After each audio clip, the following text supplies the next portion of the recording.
Hello friends, hello students, कैसे हैं आप लोग।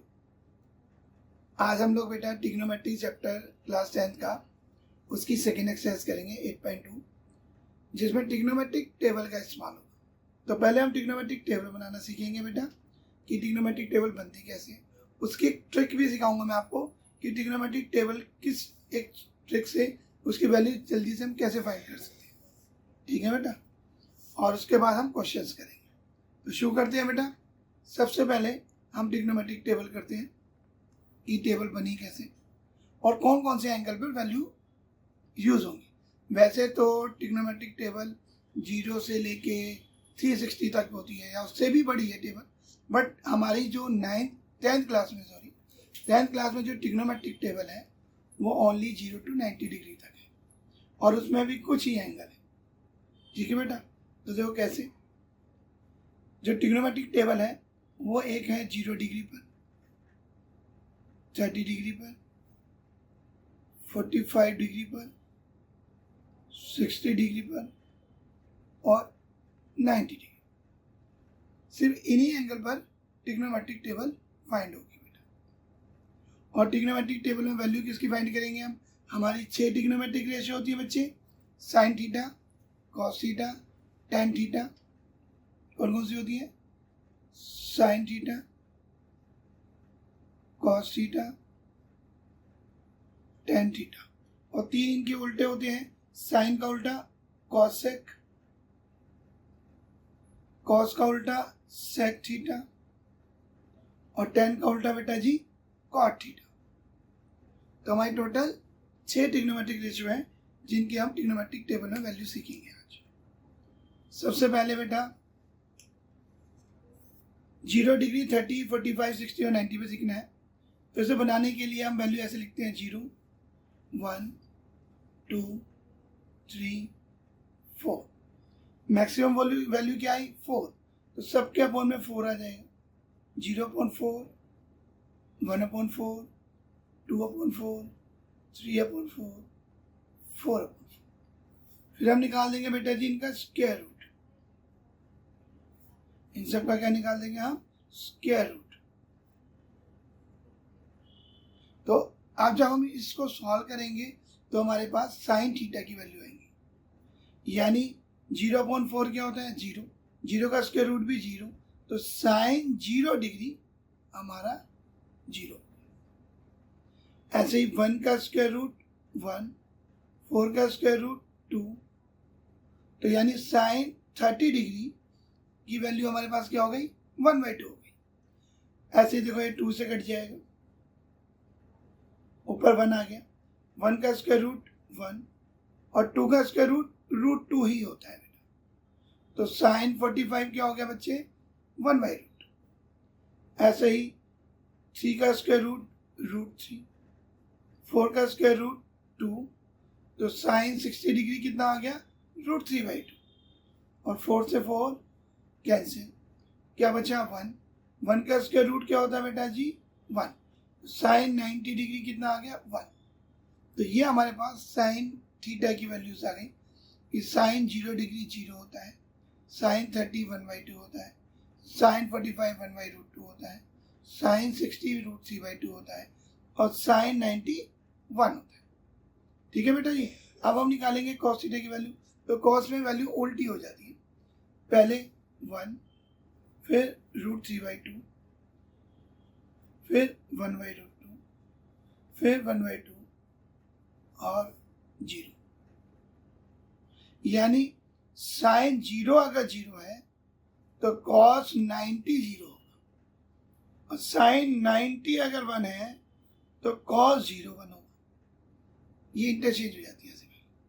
ठीक है बेटा, आपको याद होगा हमने ट्रिग्नोमेट्रिक रेशियो में फॉर्मूला पढ़ा था टेन थीटा का, sine theta upon cos theta. तो देखो ये साइन है कॉस है, तो साइन 0 अपॉन कॉस 0, उससे किसकी वैल्यू निकल आएगी बेटा जी टेन 0 की। तो हम 0/1 करेंगे तो क्या आएगा 0। 1/2 अपॉन √3/2 करेंगे, 2 से 2 कैंसिल, क्या वैल्यू आ गई 1/√3। 1/√2 अपॉन 1/√2 करेंगे, रूट टू कैंसिल, क्या बचेगा 1। √3/2 और 1/2 करेंगे, 2 से 2 कटा, क्या रह गया √3, और 1/0 करेंगे। तो देखो बेटा, कभी भी किसी भी नंबर के अपॉन में 0 आ जाए तो उसकी वैल्यू हो जाती है नॉट डिफाइंड, क्योंकि 0 की कोई टेबल होती ही नहीं। कभी भी किसी भी नंबर, कोई भी नंबर हो, जरूरी नहीं 1 ही हो, कोई भी नंबर हो, अगर उसके अपॉन में 0 आ जाए तो उसकी वैल्यू क्या होती है बेटा जी, नॉट डिफाइंड। तो ये वैल्यू क्या आ गई आपकी, नॉट डिफाइंड, यानी इसे हम डिफाइन ही नहीं कर सकते। ओके बच्चों, तो अब हमारे पास साइन थीटा, कॉस थीटा और टेन थीटा, इनकी वैल्यूज आ गई हैं। अब हम जानते हैं कॉसेक किसका उल्टा होता है, साइन का, सेक किसका उल्टा होता है, कॉस का, और कॉट किसका उल्टा होता है बेटा जी, टेन का। तो साइन किसका उल्टा, कॉसेक। तो 0 का उल्टा करेंगे तो आप जानते हो हर नंबर के अपॉन में 1 होता है। अगर आपको कोई भी नंबर दिया हो अपॉन में, यानी डिनोमिनेटर कोई नहीं है, तो हम उसकी जगह क्या लेते हैं 1। अब हम 0/1 का उल्टा करेंगे तो क्या हो जाएगा 1/0, और 1/0 क्या हुआ, नॉट डिफाइंड, यानी 0 का उल्टा नॉट डिफाइंड, और नॉट डिफाइंड का उल्टा 0। तो करो बेटा, साइन का उल्टा कॉसेक होता है, तो 0 का उल्टा नॉट डिफाइंड, 1/2 का 2/1, 1/√2 का √2/1, √3/2 का 2/√3, और 1 का 1, क्योंकि 1 का उल्टा 1/1 यानी 1 ही होगा। ऐसे ही सेक किसका उल्टा होता है बच्चे, कॉस का, तो 1 का उल्टा 1, √3/2 का उल्टा 2/√3, 1/√2 का उल्टा √2/1, 1/2 का 2/1, और 0 का उल्टा बच्चे नॉट डिफाइंड। अब 10 का उल्टा कॉट होता है, तो 0 का उल्टा नॉट डिफाइंड, 1/√3 का √3, 1 का 1 होगा उल्टा, √3 का उल्टा 1/√3, और नॉट डिफाइंड का उल्टा बेटा मैंने क्या बताया था, 0। तो ये हमारी ट्रिग्नोमेट्रिक टेबल है। आप जब भी एक्सरसाइज शुरू करो तो पहले ट्रिग्नोमेट्रिक टेबल को जरूर लर्न कर लेना, ठीक है बेटा, क्योंकि अगर टेबल लर्न होगी तो क्वेश्चन करना ज़्यादा आसान होगा, ठीक है। तो ये टेबल लर्न करनी बहुत जरूरी है। ये मैंने आपको बनानी जरूर सिखाई है, बट आप कोशिश करना कि आप इसको लर्न करो, ठीक है बच्चे। अब मैं आपको एक ट्रिक सिखाता हूँ। कभी कभार क्या होता है कि पेपर में आप क्विकली वैल्यू फाइंड करना चाहते हैं और आपको टेबल अच्छे से लर्न नहीं है, तो हम एक सिस्टम यूज करते हैं बेटा, राइट हैंड सिस्टम भी बोल सकते हो आप इसको, ठीक है। कैसे, जैसे हमारा ये हैंड है, इसके थ्रू मैं आपको समझाऊंगा। ये मैंने बेटा जी इसका ऐसे अपने हाथ का पूरा एक इमेज बना लिया,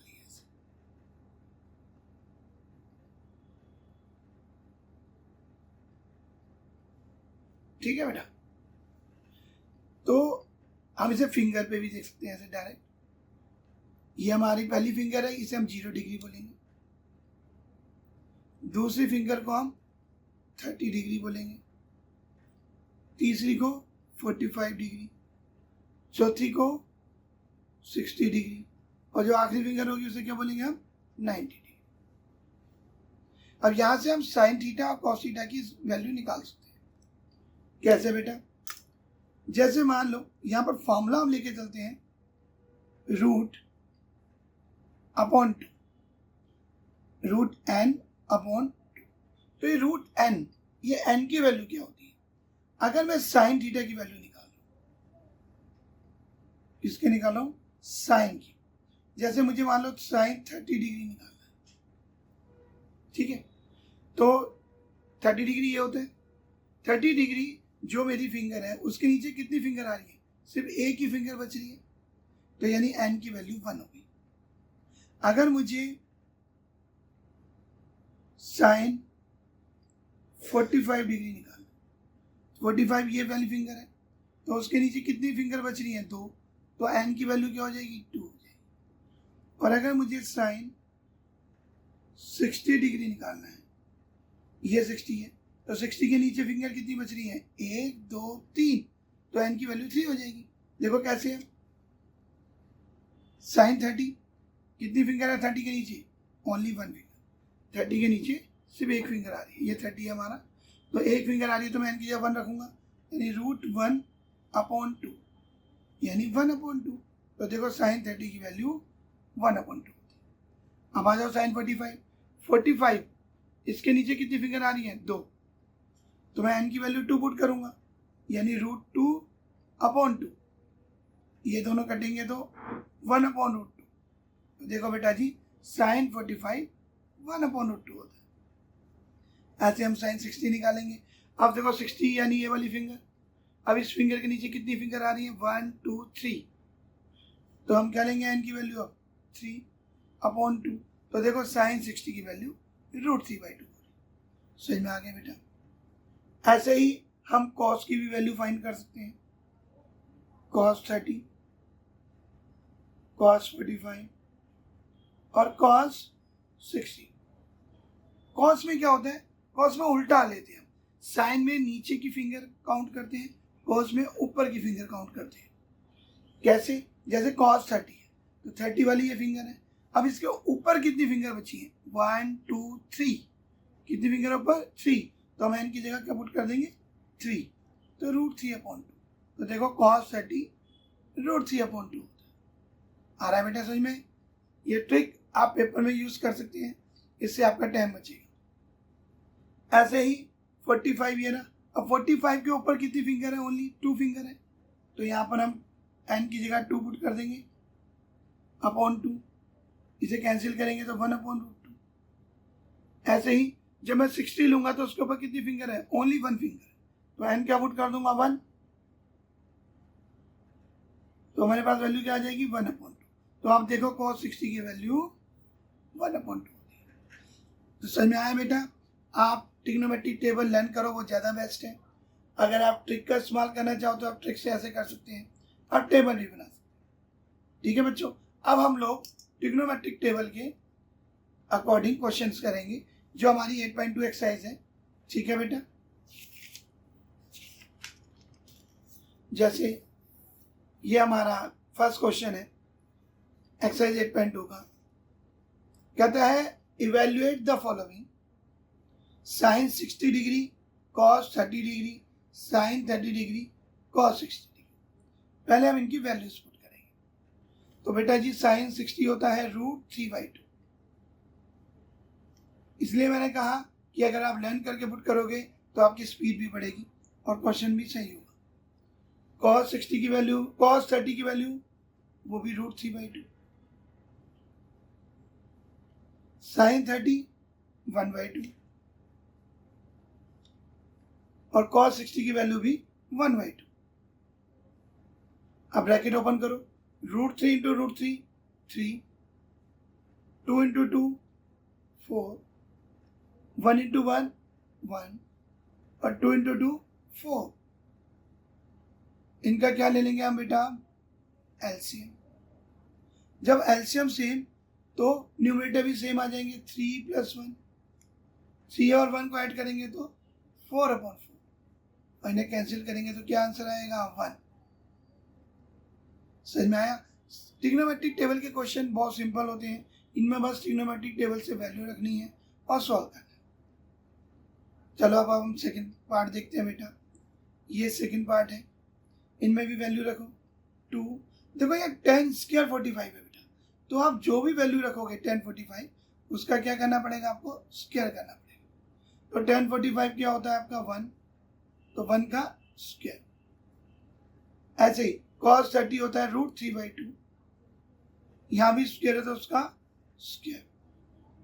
और साइन 60 की वैल्यू क्या होती है बेटा? √3/2 और यहाँ भी स्क्वायर है तो स्क्वायर। तो देखो 2, 1 का स्क्वायर क्या होता है बेटा? 1, √3 का स्क्वायर क्या होगा? 3, क्योंकि √3 × √3 3 होता है। 2 का स्क्वायर 4, √3 का स्क्वायर 3, 2 का स्क्वायर 4। अगर आप ध्यान से देखो बेटा, ये आप दोनों आपस में क्या हो रहे हैं? कैंसिल हो रहे हैं बेटा। तो मैंने इन दोनों को कैंसिल कर दिया। ठीक है, क्या आंसर आ गया? अच्छा मैं चाहता तो यहाँ भी कैंसिल कर सकता था। अब क्या आंसर आ गया? 2 × 1 2। तो ये हमारा आंसर है। समझ में आया बेटा जी? अब हम थर्ड पार्ट करते हैं। थर्ड पार्ट है हमारा cos 45 upon sec 30 plus cosec 30। cos 45 की वैल्यू होती है 1 अपॉन √2। sec 30 ये cos 30 का उल्टा होता है, यानी 2 अपॉन √3। और cosec 30 ये sin 30 का उल्टा होता है, यानी 2 अपॉन 1। अब ऊपर तो 1 अपॉन √2 ही रहेगा, क्योंकि ऊपर तो हम कुछ कर ही नहीं सकते बेटा। बट हम नीचे क्या ले लेंगे इन दोनों का एलसीएम, 1/√2। ये तो ऐसे लिख दिया जी, ऊपर वाला तो मैंने सेम ही लिख दिया, इसका तो कुछ हम कर ही नहीं सकते। अब इन दोनों का मैंने एलसीएम लिया, क्या एलसीएम आया इन दोनों का? √3। तो 1 इंटू 2 2 और √3 इंटू 2 2√3। क्लियर है बच्चों? अब जब अपॉन के अपॉन में हो तो हम क्या करते थे, इन नंबर्स को रेसिप्रोकल। तो ये जो नीचे वाला नंबर है ये क्या हो जाएगा? रेसिप्रोकल हो जाएगा। यानी कैसे? 1 अपॉन √2, ये √3 तो ऊपर चला जाएगा, और अपॉन में 2 प्लस 2√3। क्लियर है बच्चों? क्या हुआ? √3 ऊपर चला गया, वो न्यूमरेटर से मल्टीप्लाई, और 2 प्लस 2√3 डिनोमिनेटर से मल्टीप्लाई। तो चलो इन्हें मल्टीप्लाई कर देते हैं। 1 इंटू √3 √3, √2 इंटू 2 2√2, और √2 इंटू 2√3, तो √2 √3 से मल्टीप्लाई होगा √6, यानी 2√6। क्लियर है बच्चों?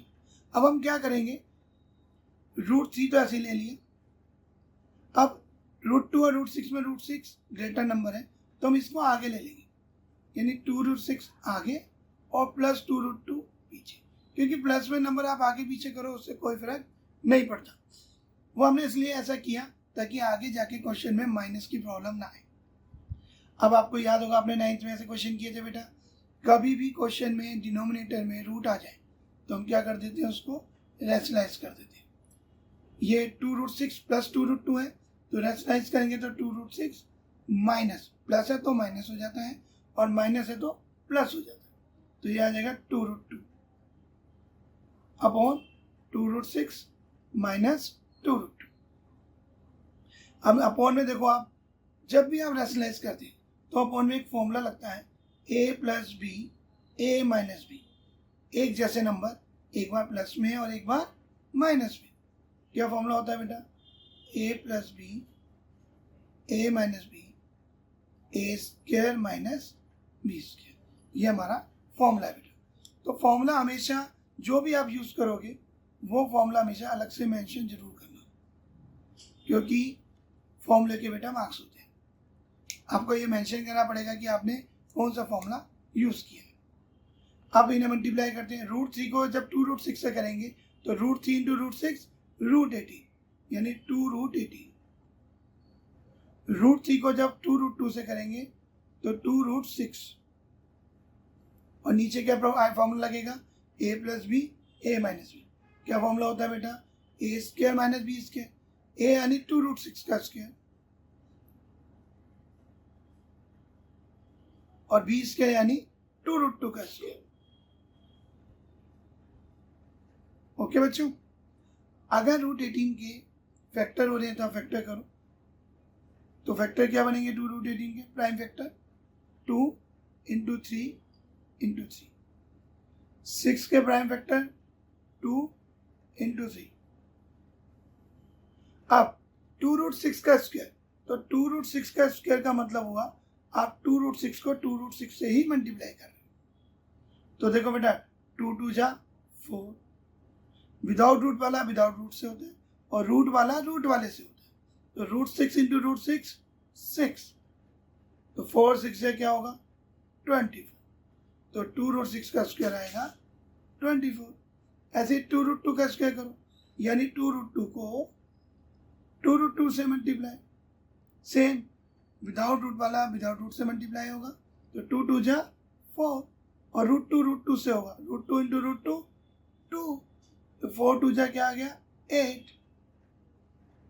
क्लियर है बच्चों? अब देखो, मैंने प्राइम फैक्टर इसलिए बनाए थे स्क्वायर रूट में अगर कोई नंबर बाहर आ रहा है तो आप उसे बाहर निकाल सकते हो, लेकिन उससे पहले देखो क्या ऊपर कुछ कॉमन आ रहा है। देखो यहाँ भी 2 है और यहाँ भी 2 है, तो न्यूमिनेटर में ऊपर 2 कॉमन आ रहा है।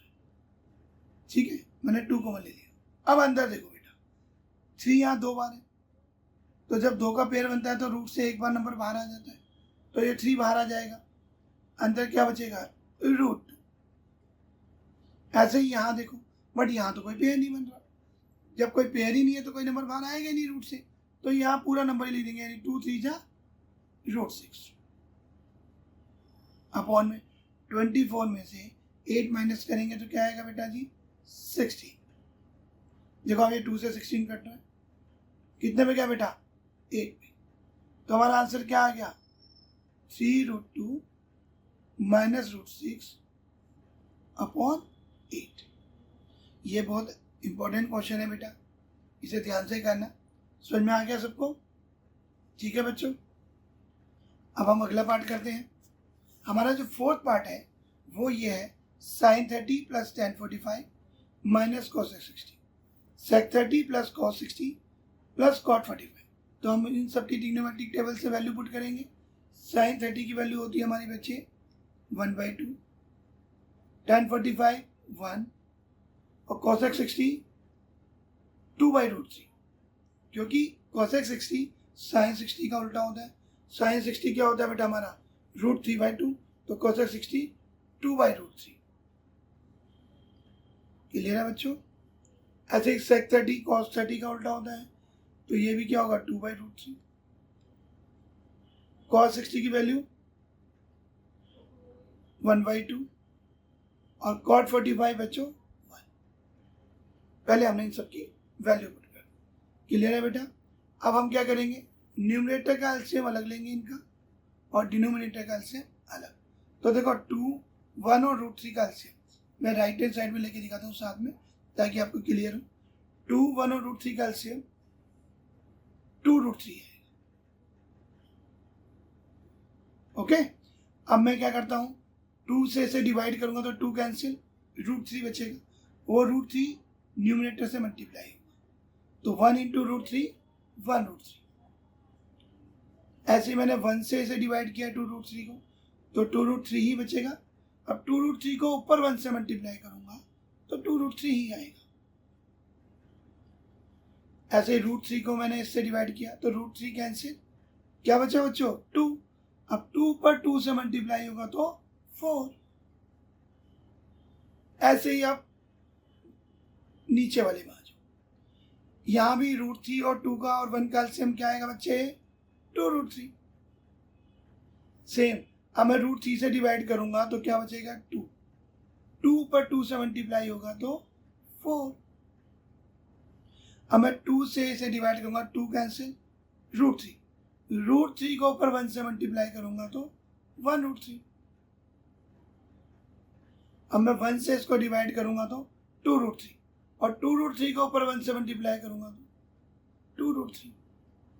ओके, तो देखो बेटा ये जो हमारा इनका बेस है दोनों का वो कैंसिल हो रहा है, 2√3 से 2√3 कैंसिल। तो हमारे पास क्या आ गया बेटा, 1√3 प्लस 2√3 क्या हो जाएगा बच्चे, 3√3 माइनस 4 अपॉन में 2√3 और 1√3 को ऐड करेंगे तो ये भी 3√3 प्लस 4। क्लियर है बच्चों? अच्छा, क्या ये आंसर आ गया? नहीं, क्योंकि अभी भी डिनोमिनेटर में रूट है और हमने सीखा हुआ है कि कभी भी डिनोमिनेटर में रूट नहीं होना चाहिए। अगर डिनोमिनेटर में रूट है तो हम क्या कर देंगे, उसको रैशनलाइज कर देंगे। कैसे, 3√3 माइनस 4, 3√3 प्लस 4। रैशनलाइज कैसे करते हैं, जो भी डिनोमिनेटर है उससे ऊपर नीचे मल्टीप्लाई और साइन चेंज, अगर प्लस है तो माइनस, जैसे 3√3 प्लस 4 है तो माइनस 4, ऐसे 3√3 माइनस 4। आपको मैंने बताया था जब भी आप रैशनलाइज करोगे डिनोमिनेटर में हमेशा क्या फॉर्मूला लगेगा, a plus B A minus B, और क्या फॉर्मूला होता है इसका, A square minus B square. क्या होता है formula, A square minus B square. मैं यहाँ लिख के दिखाता हूँ, A plus B A minus B, क्या फॉर्मूला होता है इसका बेटा? A square minus B square.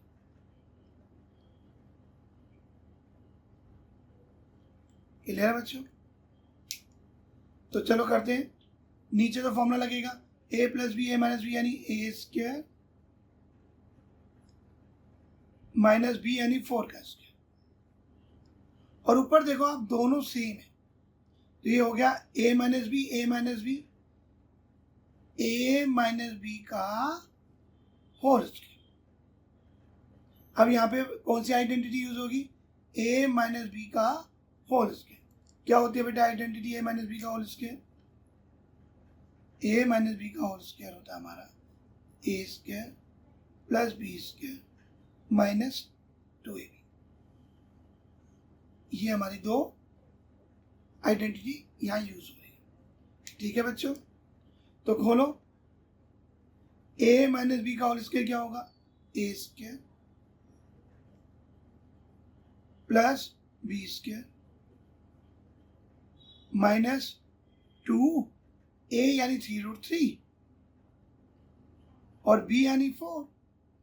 मैंने फॉर्मूले का कौन पुट कर दी? A square B square minus 2ab। और डिनोमिनेटर में क्या होगा? A square minus B square formula. 3√3 का क्या करेंगे हम? स्क्वायर। तो मैंने बताया बेटा 3√3 का स्क्वायर का मतलब 3√3 को 3√3 से मल्टीप्लाई। तो बेटा 3 3 जा 9, √3 इंटू √3 3, 9 3 जा क्या आएगा? 27। 4 का स्क्वायर क्या आएगा बेटा जी? 16। अब देखो 3√3 का स्क्वायर हमने अभी निकाला है, क्या आएगा? 27। 4 का स्क्वायर 16, इन्हें मल्टीप्लाई करो, विदाउट रूट वाला विदाउट रूट वाले से, तो 2 3 जा 6 और 6 4 जा 24 √3। 27 माइनस 16 बेटा जी 11। अब ये दोनों बिना रूट के नंबर ऐड हो जाएंगे। 27 प्लस 16 43 माइनस 24 √3 अपॉन 11। ये आपका आंसर है। तो क्लियर है बच्चों आपका ये क्वेश्चन? ठीक है, अब हम फिफ्थ पार्ट करते हैं बच्चों। फिफ्थ पार्ट में क्या है? 5 cos के 60 प्लस 4 sec के 30 माइनस 10 के 45 अपॉन sin के 30 प्लस cos के 30। इनकी वैल्यू पुट करते हैं। 5 cos 60 की वैल्यू बेटा √3/2, सॉरी 1/2। sin 60 होता है √3/2, cos 60 1/2। sec 30 cos 30 का उल्टा होता है, cos 30 1/2, तो ये 2/1।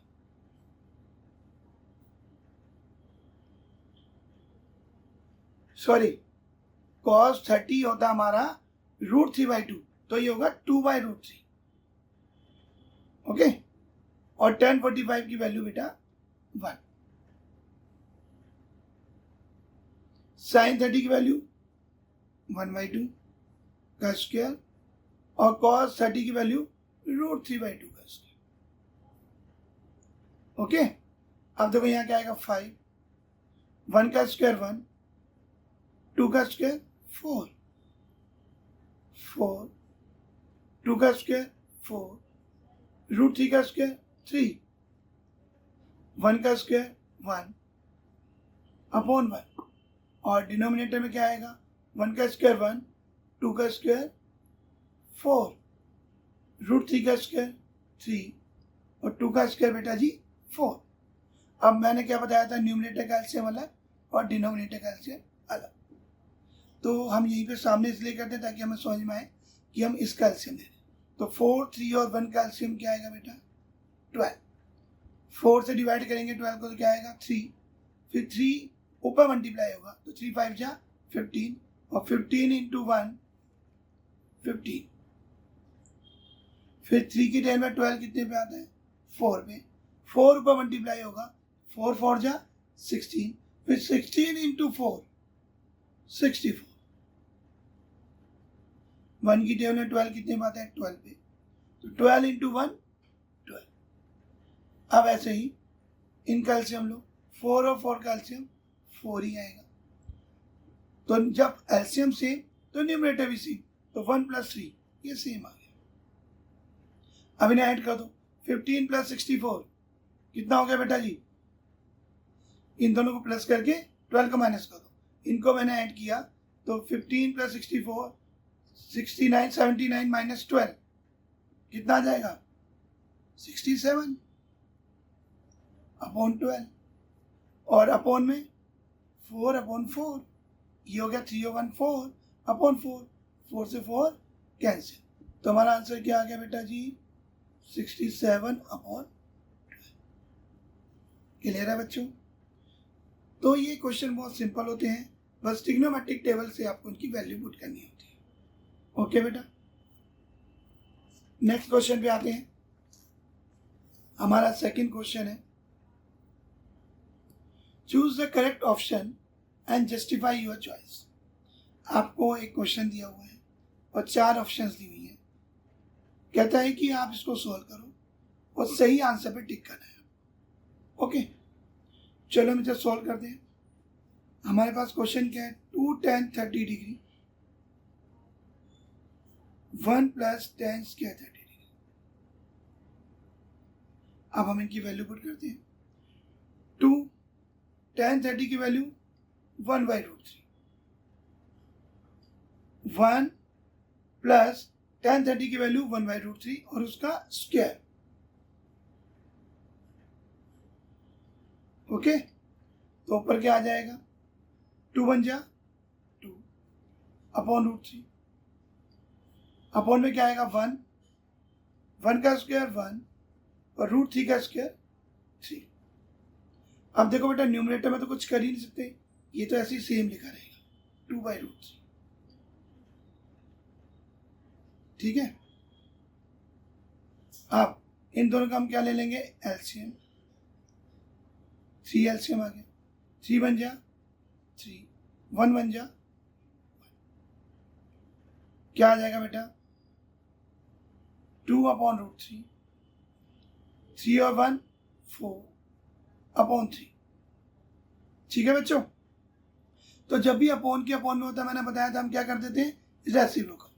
तो क्या आएगा बच्चे? 2/√3, ये जो 4/3 है ये उल्टा हो जाएगा, यानी 3/4। अब देखो बेटा, 2 से 4 कटा 2 और हम √3 से 3 को काट सकते हैं। क्यों? देखो बेटा, 3 का मतलब होता है √3 × √3 और अगर अपॉन में √3 है तो √3 से एक √3 कट जाएगा, तो क्या बचेगा? √3। तो हम √3 से 3 को काटेंगे तो क्या बचेगा? √3 अपॉन 2। ये हमारी वैल्यू आ गई। अब हमें ये चेक करना है कि ये वैल्यू इनमें से किसकी है। तो हमें ऑप्शंस क्या दी हुई है बेटा? sin 60, पहली ऑप्शन क्या है? sin 60। sin 60 की वैल्यू क्या होती है बेटा? √3/2। दूसरी ऑप्शन क्या है? cos 60। cos 60 की वैल्यू क्या होती है? 1/2। तीसरी ऑप्शन क्या है बेटा हमारे पास? tan 60। tan 60 की वैल्यू होती है √3। और चौथी ऑप्शन क्या है? sin 30। sin 30 की ऑप्शन होती है 1/2।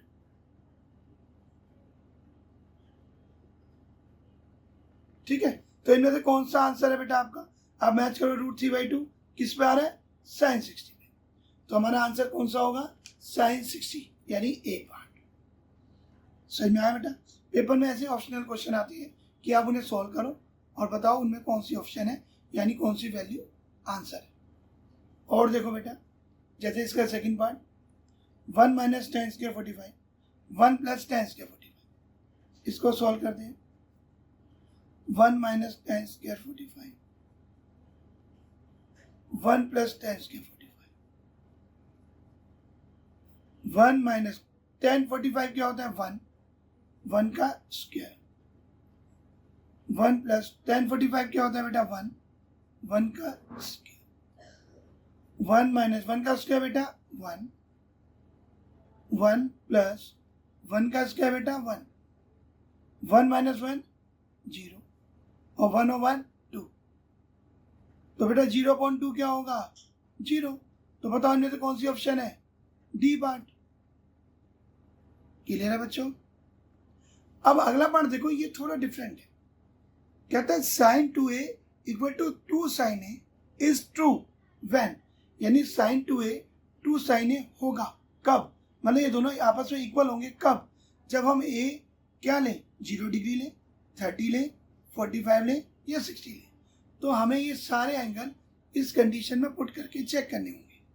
जैसे हमारी पहले कंडीशन है, a की जगह हमें 0 डिग्री पुट करना है। और क्या क्वेश्चन है? साइन 2a और 2 साइन ए।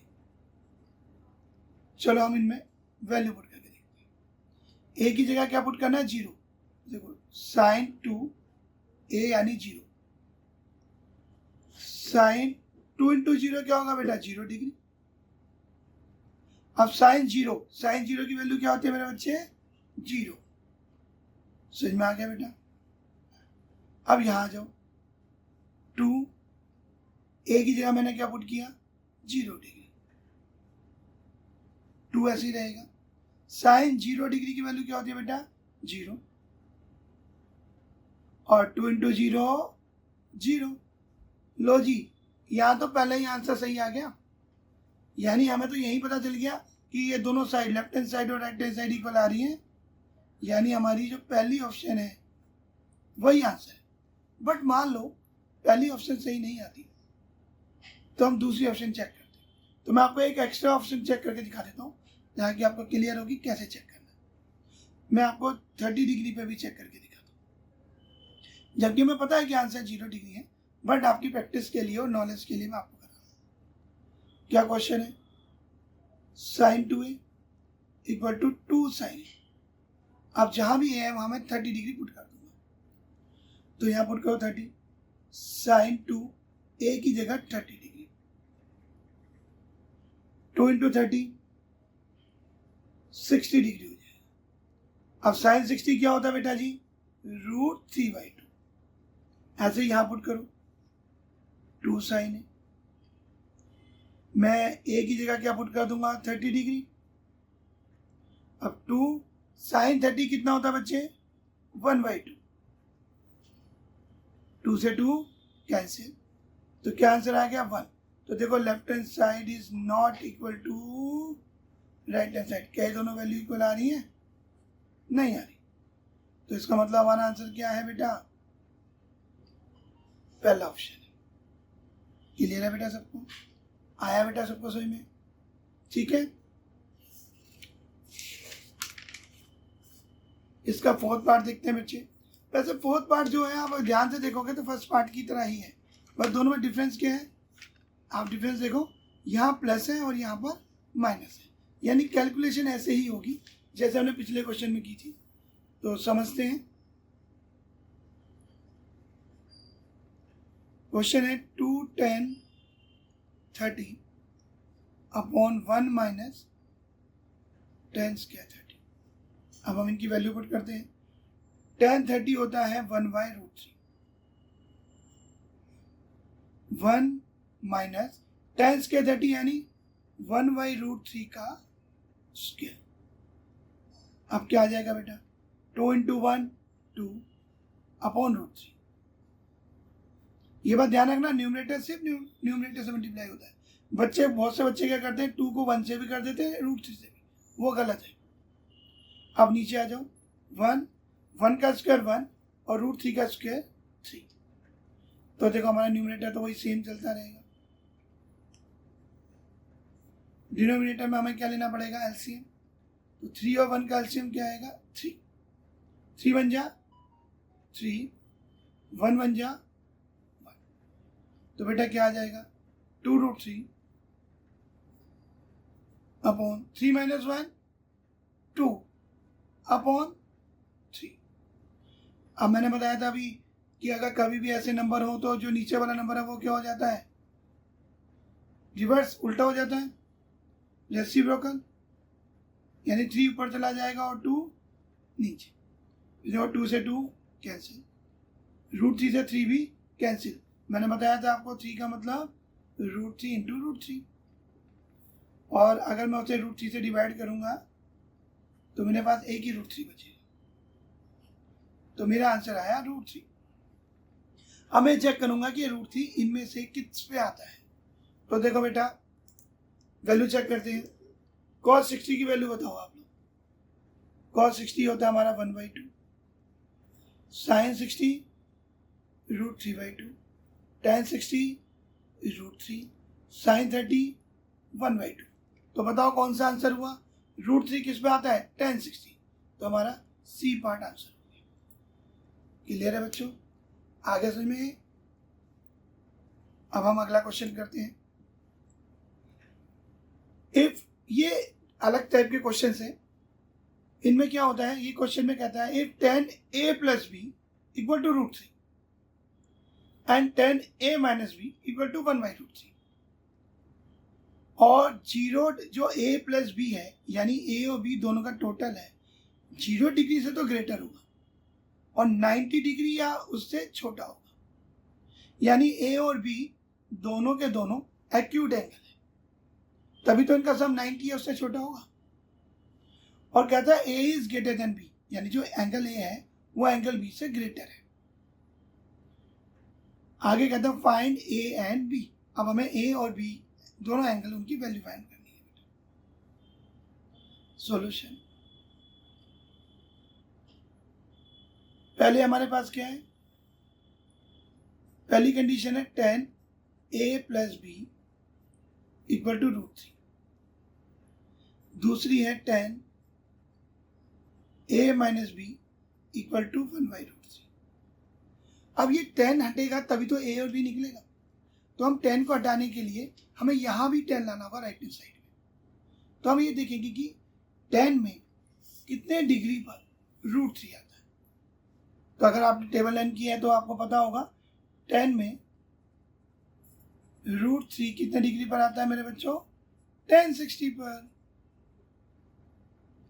ऐसे ही यहां पर राइट हैंड साइड वाले में tan a minus b, tan में 1/√3 कितने डिग्री पर आता है बच्चों?